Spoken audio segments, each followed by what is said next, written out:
Hey guys, welcome back to the channel. This is Advocates of Heaven, and my name is Anne Latour.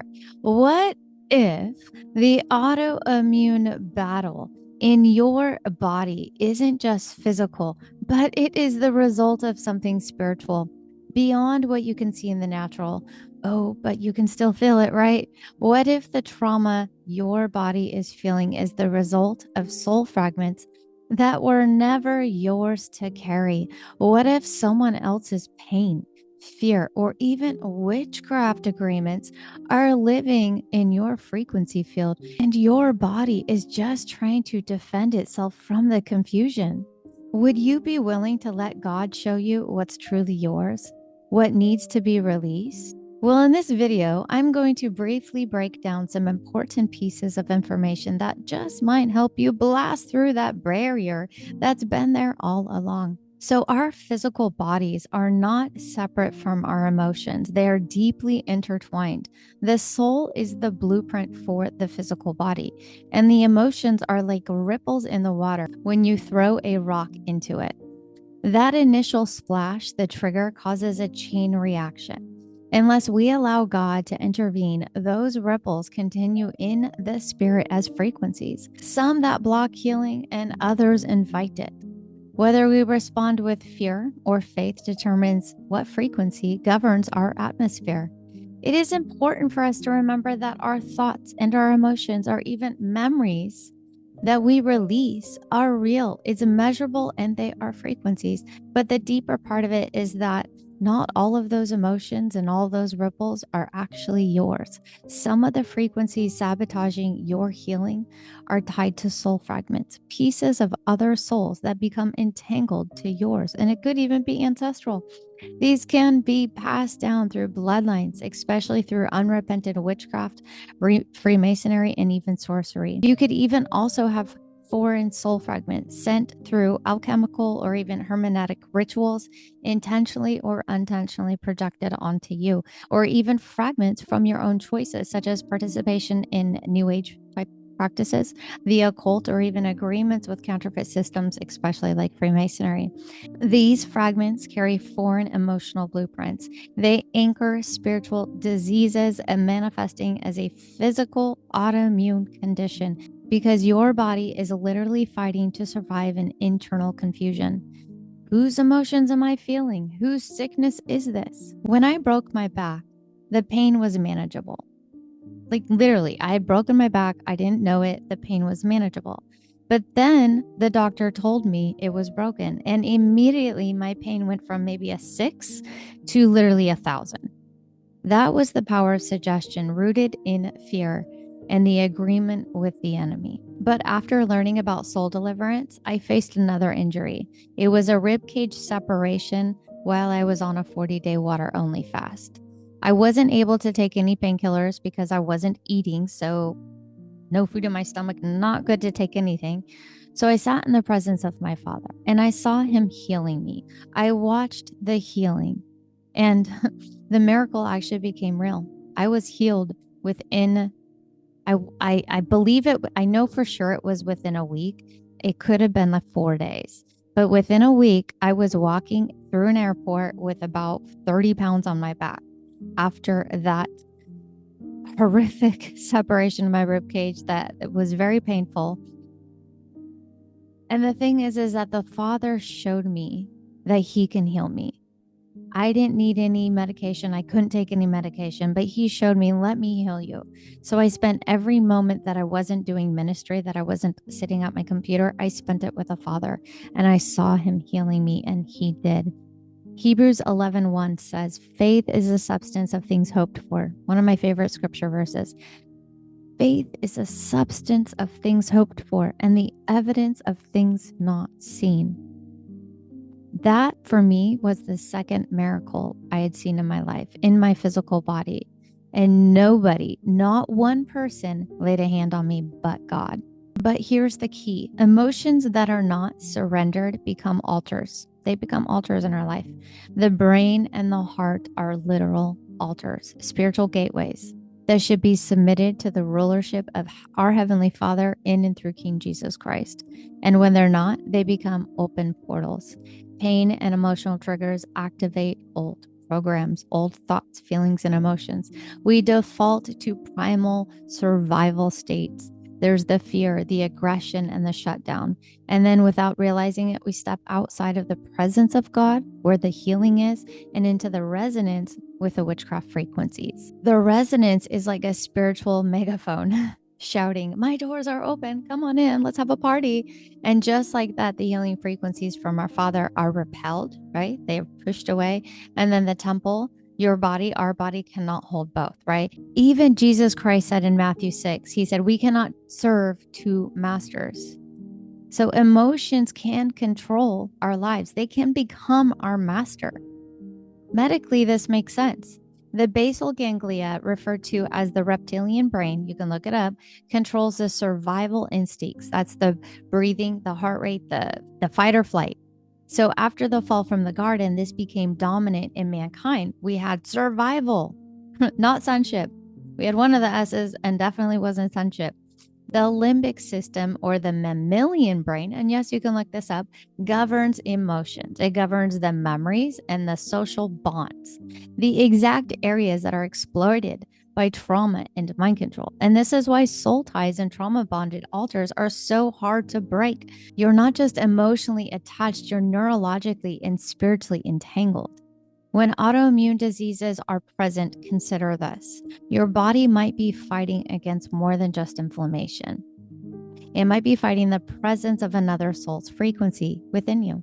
It could be ancestral, it could be occult, or even trauma bonded, especially if you watch someone struggle with the same sickness. Those soul fragments split off and created a trauma bond with yours.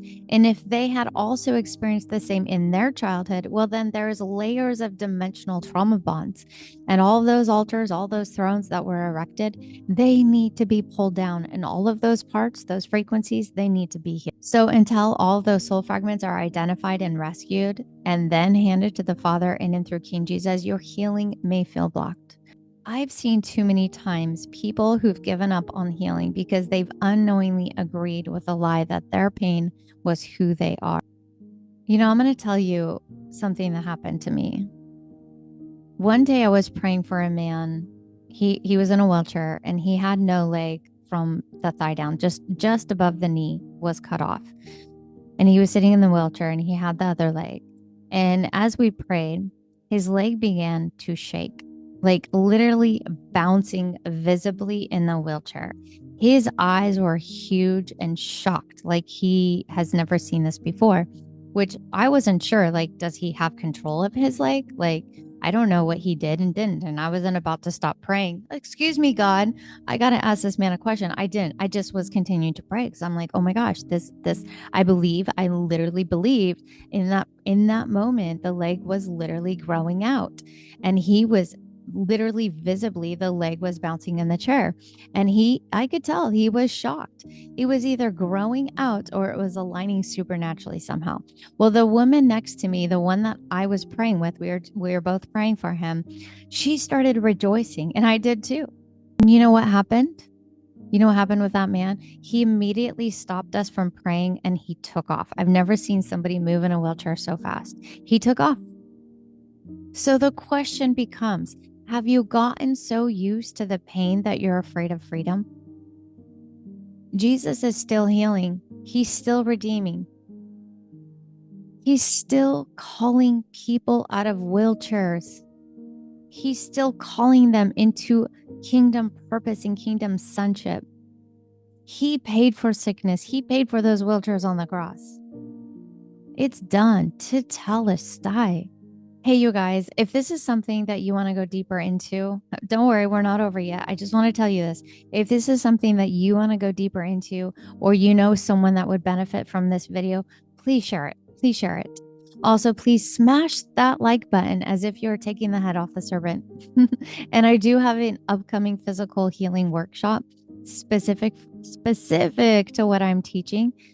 It will help those dealing with autoimmune diseases or even that chronic sickness.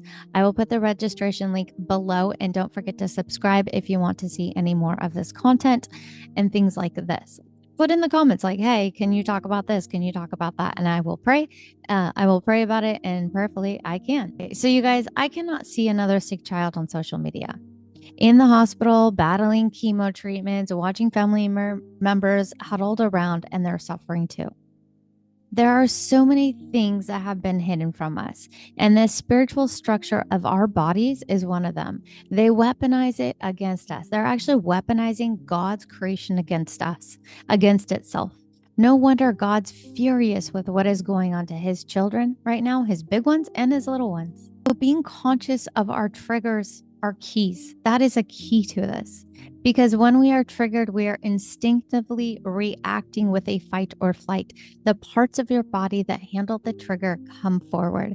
They bring all of the physical elements that originate from the original trauma with them. Hence, you could be triggered with fear because you hear a loud or unknown sound. And then before you know it, you have a headache or you have knee pain or whatever it might be. Most of the time, it's so common, you forget the trigger. The loud sound, as if, well, it didn't happen, but you know the pain, you know the physical response to it. But when you can catch the trigger, you can catch the spiral of the emotions. What happens is the trigger happens, and then the releases of the frequencies of the emotions in the spirit are putting out like honey for bees. We need to be able to recognize that when we are triggered. The key to processing this is literally to be conscious. If we're just scrolling through social media or we're multitasking all the time, we might not catch that trigger.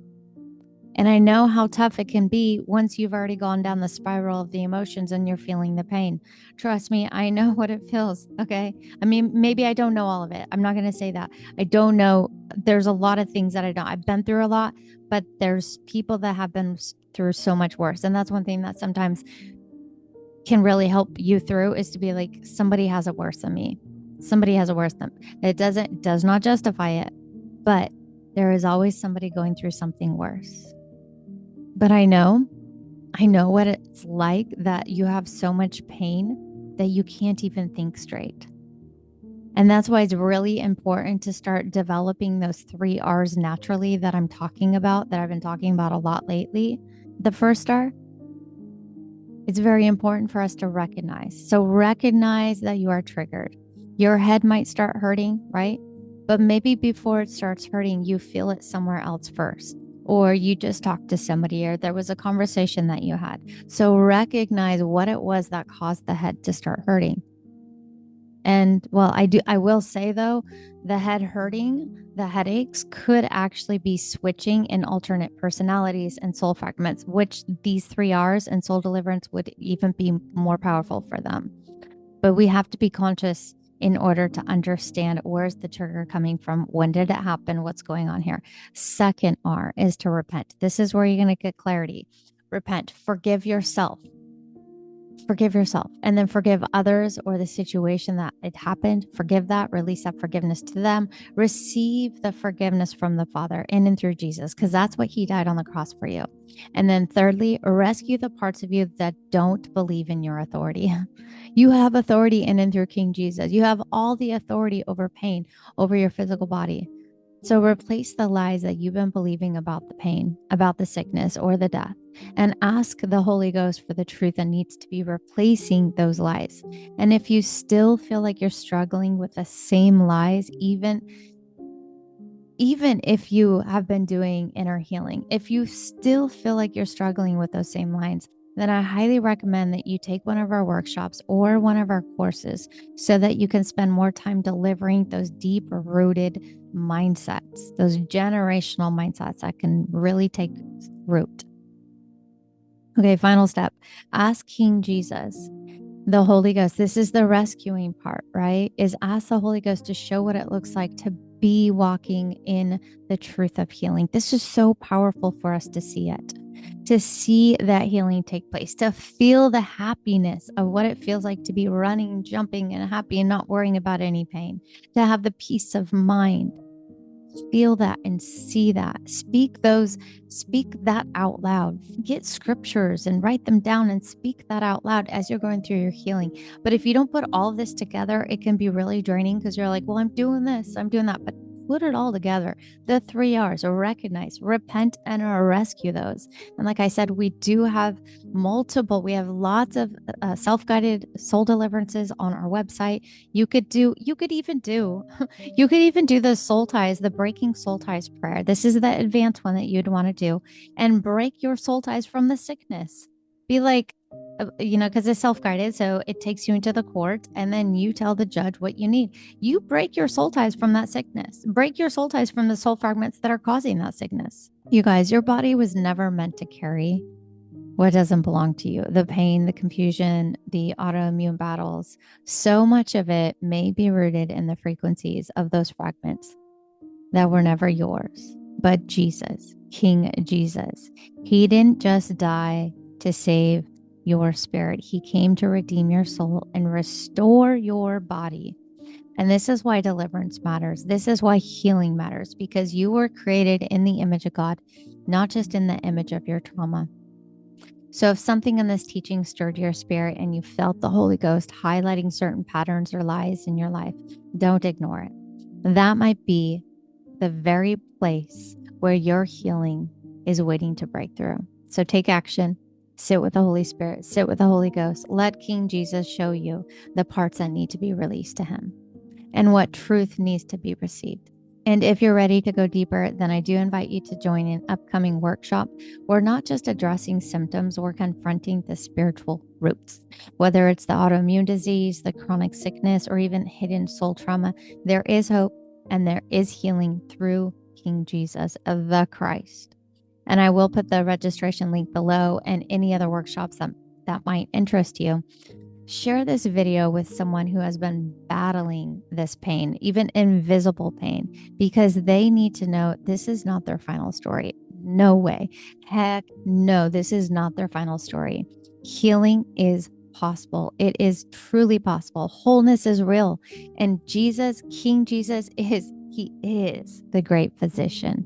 So I hope to see you in an upcoming workshop. But until then, walk forward in and through King Jesus as a living Son of God. God bless you all. I love you all. See you on the next one.